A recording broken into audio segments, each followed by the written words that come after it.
Welcome दोस्तों, मैं भूपेश पांडे आप सबका स्वागत करता हूं मेरे चैनल EZ क्लासेस में। आज हम सरफेस एरिया एंड वॉल्यूम नाम का एक चैप्टर, बहुत ही इंटरेस्टिंग टॉपिक है, मेरा फेवरेट टॉपिक होता था जब मैं स्कूल में पढ़ता था।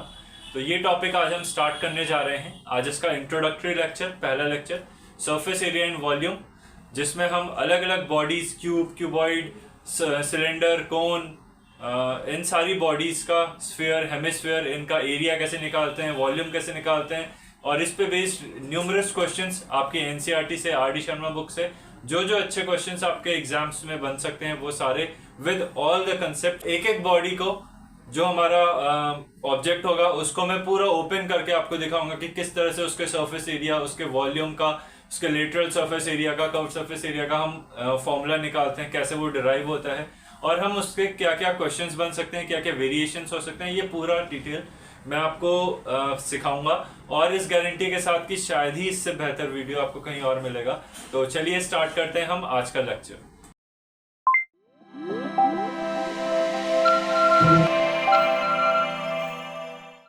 आज हमारा इंट्रोडक्टरी लेक्चर है, लेक्चर 1, जिसमें हम 2 डायमेंशनल, 3 डायमेंशनल और 1 डायमेंशनल बॉडी सिस्टम्स होते क्या हैं। ठीक है, ये 1D, 2D, 3D ये शब्द आप बहुत कॉमनली सुनते होंगे अपने अराउंड। ये शब्द होते क्या हैं, इनका मतलब क्या होता है, वो आज हम सीखने जा रहे हैं। तो शुरू करते हैं हम सबसे पहले 3D सिस्टम्स से। 3 डायमेंशनल सिस्टम्स को हम, 3 डायमेंशनल सिस्टम या 3 डायमेंशनल बॉडीज को हम रियल वर्ल्ड बॉडीज बोलते हैं। रियल वर्ल्ड बॉडीज मतलब वो सारी चीजें जो आप अपने चारों ओर देख रहे हो, एक मोबाइल से लेकर के आपकी बुक, आपकी पेन, आपकी पेंसिल, एक एरोप्लेन, कोई भी चीज जिसको आप पकड़ सकते हो, उठा सकते हो, फेंक सकते हो, टच कर सकते हो, फील कर सकते हो, महसूस कर सकते हो, देख सकते हो, आपके चेयर, टेबल, सब चीज, ठीक है, इवन आपकी बॉडी, ये सब 3 डायमेंशनल चीजें हैं। 3 डायमेंशनल चीजें को मतलब कि क्या होगा, जैसे मैं एक एग्जाम्पल के साथ आपको समझाता हूँ। जैसे ये एक स्क्रीन है, ठीक है। सबसे बेस्ट एग्जाम्पल और सबसे इजी एग्जाम्पल यही है।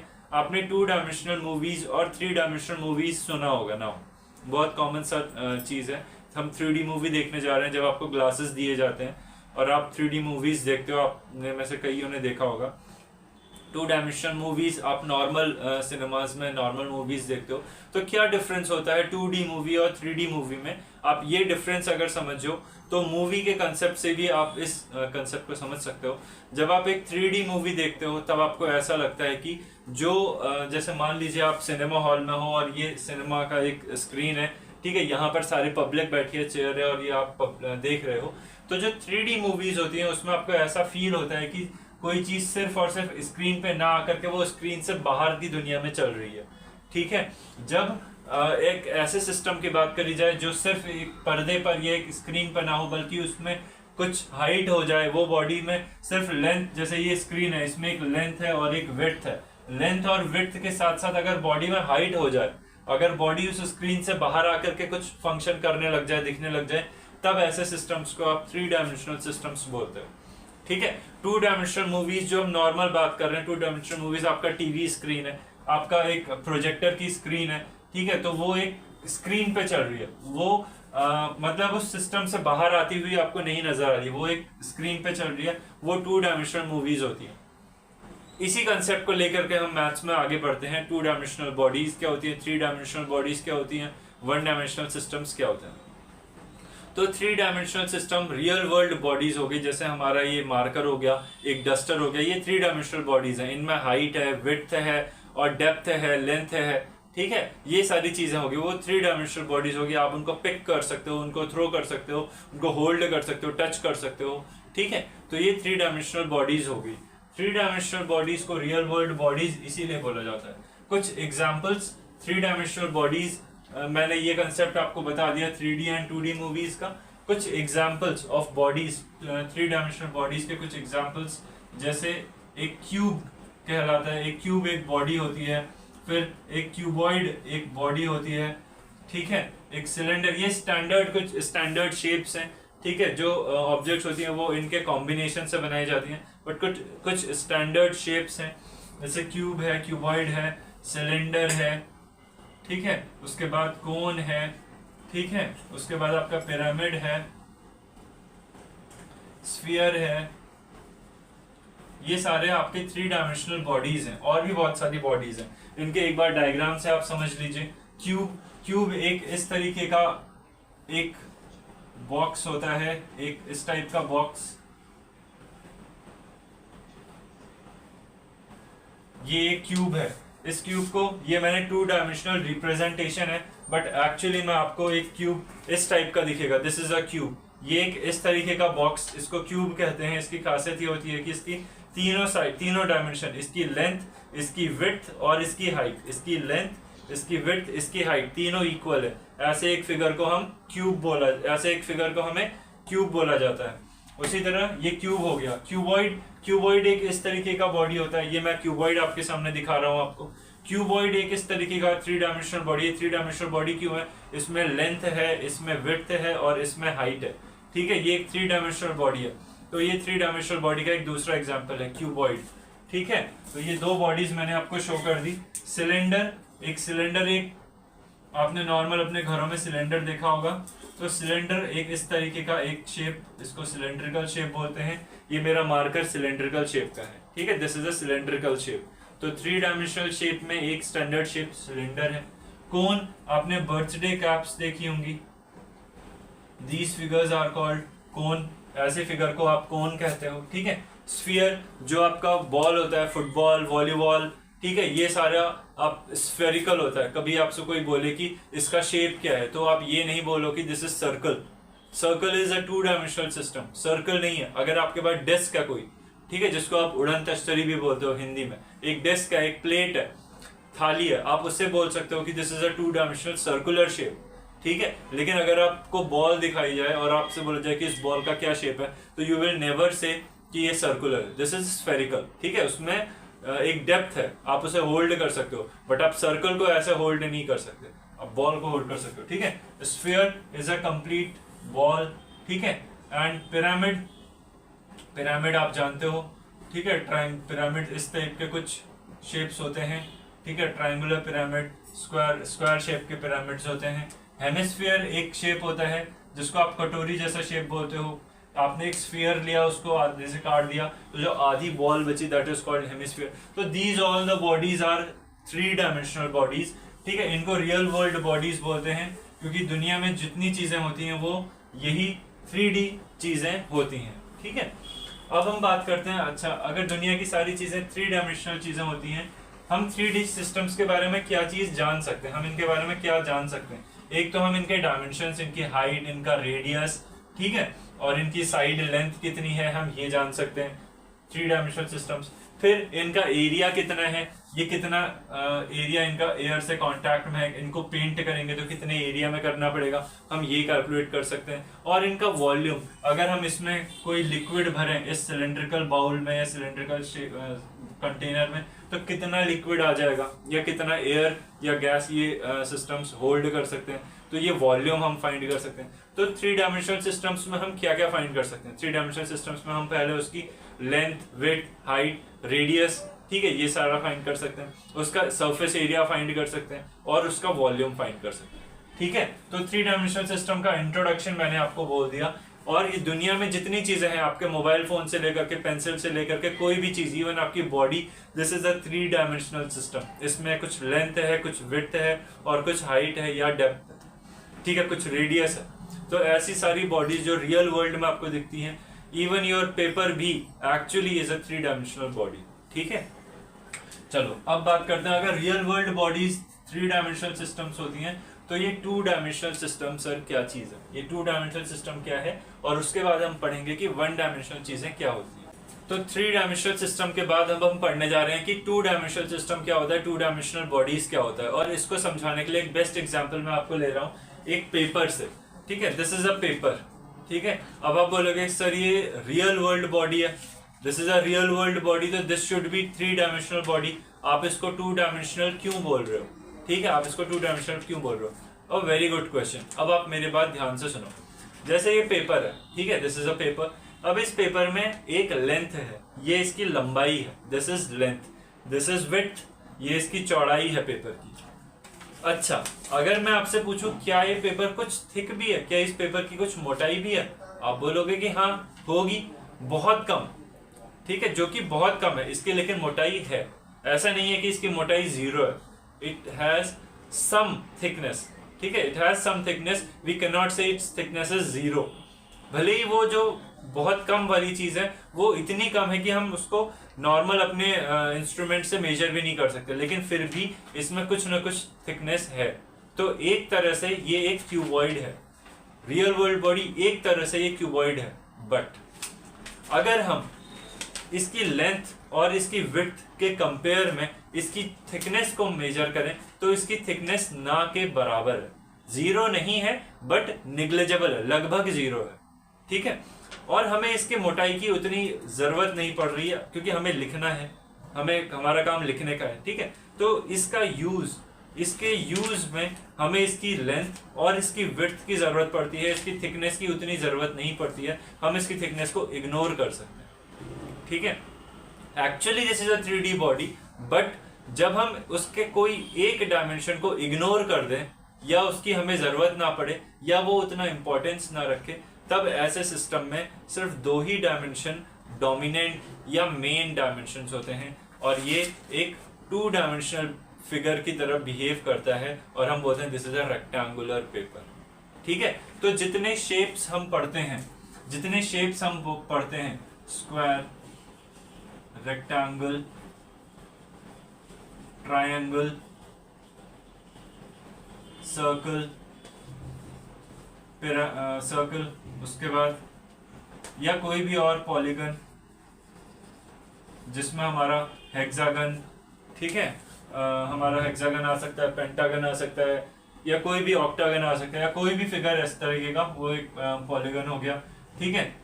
Circle, triangle, rectangle, square. Square किस तरह से दिखता है, एक इस तरीके का शेप जो हम पेपर पे बनाते हैं जिसके चारों साइड्स बराबर होते हैं, इसको स्क्वायर बोलते हैं। रेक्टेंगल एक इस तरीके का फिगर जिसके आमने सामने के साइड्स बराबर होते हैं, इसको आप रेक्टेंगल बोलते हो। एक ट्रायंगल जिसमें 3 एजेस होते हैं, चाहे बराबर हो चाहे अलग अलग हो, वो आगे का मैटर है, दिस इज अ ट्रायंगल। एक सर्कल एक ऐसा फिगर जिसका एक फिक्स्ड पॉइंट से जो दूरी होती है वो हमेशा फिक्स रहती है, एक ऐसा फिगर जिसका एक फिक्स्ड पॉइंट से दूरी हमेशा कांस्टेंट रहती है और ये दूरी को हम रेडियस बोलते हैं, इसको सर्कल बोलते हैं। पॉलीगन कोई भी n नंबर ऑफ साइड्स का एक क्लोज्ड फिगर, उसको पॉलीगन बोला जाता है। n नंबर ऑफ साइड्स का क्लोज्ड फिगर उसे पॉलीगन बोला जाता है, इसका कोई भी शेप हो सकता है। ट्रायंगल भी एक तरीके का पॉलीगन है, स्क्वायर भी, रेक्टेंगल भी, ये सारे एक तरीके के पॉलीगन्स होते हैं, ठीक है।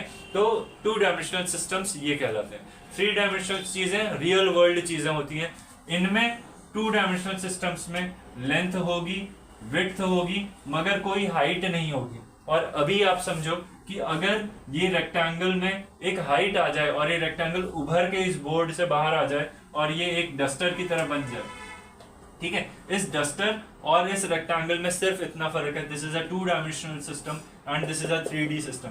इसमें भी लेंथ है, इसमें भी हाइट है, सॉरी इसमें भी लेंथ है, विड्थ है, बट इसमें एक हाइट भी है या डेप्थ है जिसकी वजह से मैं इसको होल्ड कर सकता हूँ, but I can not hold this rectangle. ये सिर्फ पेपर पे बनाए जा सकते हैं, ये 3D वर्ल्ड पे नहीं आ सकते। और जैसे ही ये दुनिया में आने लग जाएंगे, इसकी एक हाइट आ जाएगी, वैसे ये 3 डायमेंशनल बॉडीज में कन्वर्ट हो जाएगा, ठीक है। तो these are 2 dimensional bodies, these are 3 dimensional bodies. अब 2 डायमेंशनल बॉडीज के बारे में हम क्या क्या कैलकुलेट कर सकते हैं? हम इनके डायमेंशंस कैलकुलेट कर सकते हैं, कितना लेंथ है, कितना विड्थ है, कितना रेडियस है, हम इसके डायमेंशंस कैलकुलेट कर सकते हैं, एक बात। दूसरी बात, हम इनका एरिया कैलकुलेट कर सकते हैं। एरिया मतलब कितना ये क्षेत्रफल या कितना पोर्शन ये लोग कवर कर रहे हैं, ठीक है।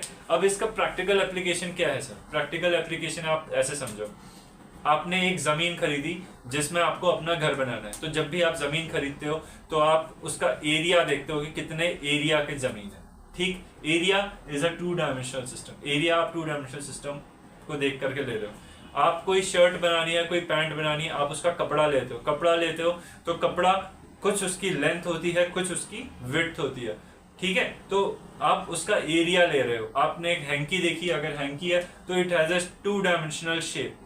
एक्चुअली वो 3 डायमेंशनल बॉडी है, ठीक है, एक्चुअली 3 डायमेंशनल बॉडी है, बट हम उसका एरिया देखेंगे कि वो उसका एरिया कितना है, लेंथ कितनी है, विड्थ कितना है। कोई कपड़ा हम लेते हैं तो ये इसका एप्लीकेशन है, 2 डायमेंशनल सिस्टम का ये एप्लीकेशन है, ठीक है। मैंने इसका एग्जाम्पल बता दिया।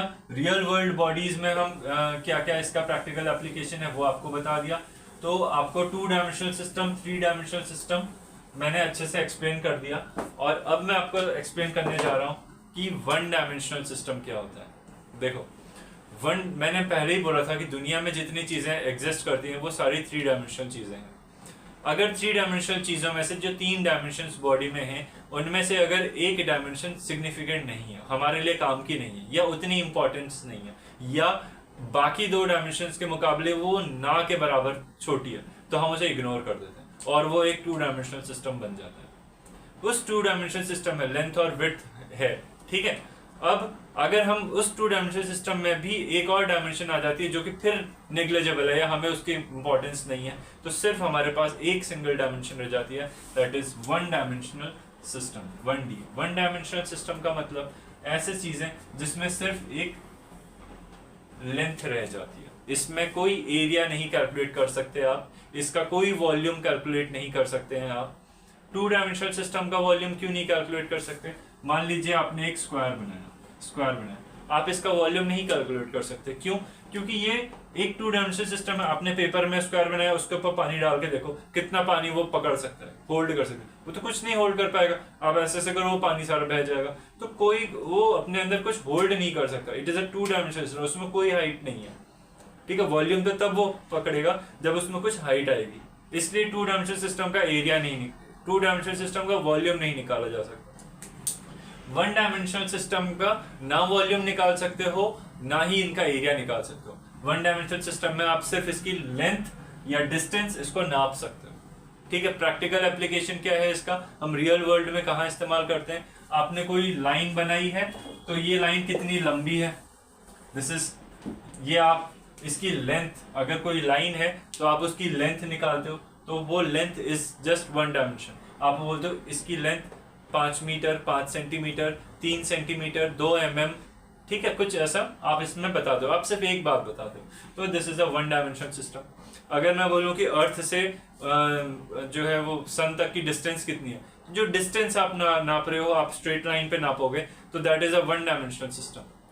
अगर सुई धागा, आपने कोई बटन अगर शर्ट में सिला होगा, जो धागा होता है उसका धागा, वो धागा एक्चुअली में एक सिलेंड्रिकल शेप का है। एक्चुअली में अगर देखो तो उसका एक रेडियस होगा, ठीक है, उसमें एक थिकनेस होगी और एक सिलेंड्रिकल शेप का वो धागा है। आप उसको माइक्रोस्कोप के नीचे देखोगे तो, बट हमारा इस्तेमाल या डेली लाइफ में हमें उसके धागे की लंबाई से मतलब है, ठीक है, जनरली, मोस्टली। और हम ऐसे केसेस में हम ये नहीं देखते कि ये पतला धागा या बटन सिलने के लिए हमें मोटा धागा लेके आओ, ऐसा नहीं। हमें उसकी लेंथ से मतलब रहता है ज्यादातर। इसलिए हमें जब एक ही चीज से मतलब होता है, हम ऐसे सिस्टम्स को 1 डायमेंशनल सिस्टम बोलते हैं। 1 डायमेंशनल सिस्टम का इस्तेमाल हम करते हैं डिस्टेंस नापने में। कोई पेंसिल है, तो पेंसिल कितनी छोटी हो गई, कितनी बड़ी हो गई, कितनी बड़ी थी, कितनी छोटी रह गई है, हमें उसकी लेंथ से मतलब रहता है। हम ये नहीं कहते भैया हमें मोटी वाली पेंसिल दो, भैया हमें पतली वाली पेंसिल दो शॉप में, ठीक है। तो हमारे लिए उसकी थिकनेस, उसका रेडियस ये मायने नहीं रखता, तो हमारे लिए वो 1 डायमेंशनल सिस्टम हो गया। तो ओवरऑल मैं आपको बताता हूं, 1 डायमेंशनल सिस्टम ये अजम्पशन कुछ रियल वर्ल्ड बॉडीज में हमने कुछ अजम्पशन करे। हमें सिर्फ एक ही चीज की जरूरत थी कि इसकी लेंथ कितनी है या यहाँ से वहां तक की डिस्टेंस कितनी है, वो नापने के लिए हम 1 डायमेंशनल सिस्टम का इस्तेमाल करते हैं, ठीक। डिस्टेंस, डिस्प्लेसमेंट, ये सारी चीजें नापने के लिए हम 1 डायमेंशनल सिस्टम का इस्तेमाल करते हैं। आपकी पेंसिल, आपका वायर, आपका एक धागा, ये सारे एग्जाम्पल्स हो सकते हैं 1 डायमेंशनल सिस्टम के, अगर हम अज्यूम करें तो। 2 डायमेंशनल बॉडीज वो होती हैं जिनमें लेंथ के साथ कुछ ना कुछ विड्थ होता है, एक एरिया होता है, वो एक पोर्शन, पार्ट जो है वो घेरते हैं, कवर करते हैं, ठीक है। उनका कुछ सरफेस होता है जो कि एयर के कांटेक्ट में होता है, उनको 2 डायमेंशनल सिस्टम्स बोलते हैं। वो उनको रिप्रेजेंट आप एक पर्दे पर या एक स्क्रीन पर रिप्रेजेंट कर सकते हो, ठीक है, 2 डायमेंशनल सिस्टम को। उस 2 डायमेंशनल सिस्टम को रिप्रेजेंट करने के लिए आपको एक स्क्रीन चाहिए। 1 डायमेंशनल सिस्टम को रिप्रेजेंट करने के लिए आपको सिर्फ एक लाइन चाहिए, ठीक है। 1 डायमेंशनल सिस्टम को रिप्रेजेंट करने के लिए सिर्फ एक लाइन चाहिए, पूरी स्क्रीन की जरूरत नहीं है। बट एक लाइन के ऊपर आप एक स्क्वायर रिप्रेजेंट नहीं कर सकते। स्क्वायर रिप्रेजेंट करने के लिए आपको एक स्क्रीन चाहिए, एक सरफेस चाहिए, ठीक। सरफेस पे जो चीज बन जाए वो 2 डायमेंशनल चीज है। 2 डायमेंशनल चीजों का एरिया होता है, ठीक है, एरिया होता है और डायमेंशंस होते हैं। वही सरफेस से निकल के वो रियल वर्ल्ड में आ जाए, दुनिया में आ जाए, आप उसको होल्ड कर सकते हो, उसको कैरी कर सकते हो, उसको फेंक सकते हो, उठा सकते हो, पकड़ सकते हो। जब वो एक सरफेस से निकल के एक स्पेस में आ जाए, सिस्टम में आ जाए, स्पेस में आ जाए, ऐसी बॉडीज बन जाती हैं हमारी 3 डायमेंशनल बॉडीज। हमारी दुनिया की जितनी बॉडीज हैं जो हम अपने अराउंड देखते हैं, एक फ्लावर पॉट से लेकर के, एक पेड़ से लेकर के, कुछ भी, they all are 3 dimensional bodies. 3 dimensional bodies में डायमेंशंस होते हैं, उनका कुछ एरिया भी होता है और उनका कुछ वॉल्यूम भी होता है, वो कुछ ना कुछ अपने अंदर कंटेन भी कर सकते हैं। ठीक है, तो मैं उम्मीद करता हूं कि आप 1 डायमेंशनल, 2 डायमेंशनल, 3 डायमेंशनल क्या चीज होती हैं, ये इंट्रोडक्शन आपको पता चल गया होगा। अगले क्लास में हम क्यूब एंड क्यूबॉइड से अपना लेक्चर शुरू करेंगे, उसके बाद उसके क्वेश्चंस करेंगे, फिर कोन और सिलेंडर पे जाएंगे, उनके क्वेश्चंस करेंगे, और लास्ट उसके बाद हेमिस्फीयर, स्फीयर पे जाएंगे, उनके क्वेश्चंस करेंगे, और लास्टली पिरामिड और रिलेटेड शेप्स, पिरामिड और बाकी शेप्स जो जितने भी हमारे बचे एक्स्ट्रा शेप्स जो आ जाते हैं, हम उन पे बेस्ड काफी अच्छे क्वेश्चंस करेंगे। आपके बोर्ड एग्जाम में आए हुए जितने क्वेश्चंस हैं और जितने भी मुश्किल से मुश्किल और आसान से आसान क्वेश्चंस बन सकते हैं विद ऑल कवरिंग कंसेप्ट्स, मैं आपको बताऊंगा। तो thank you very much, have a nice day.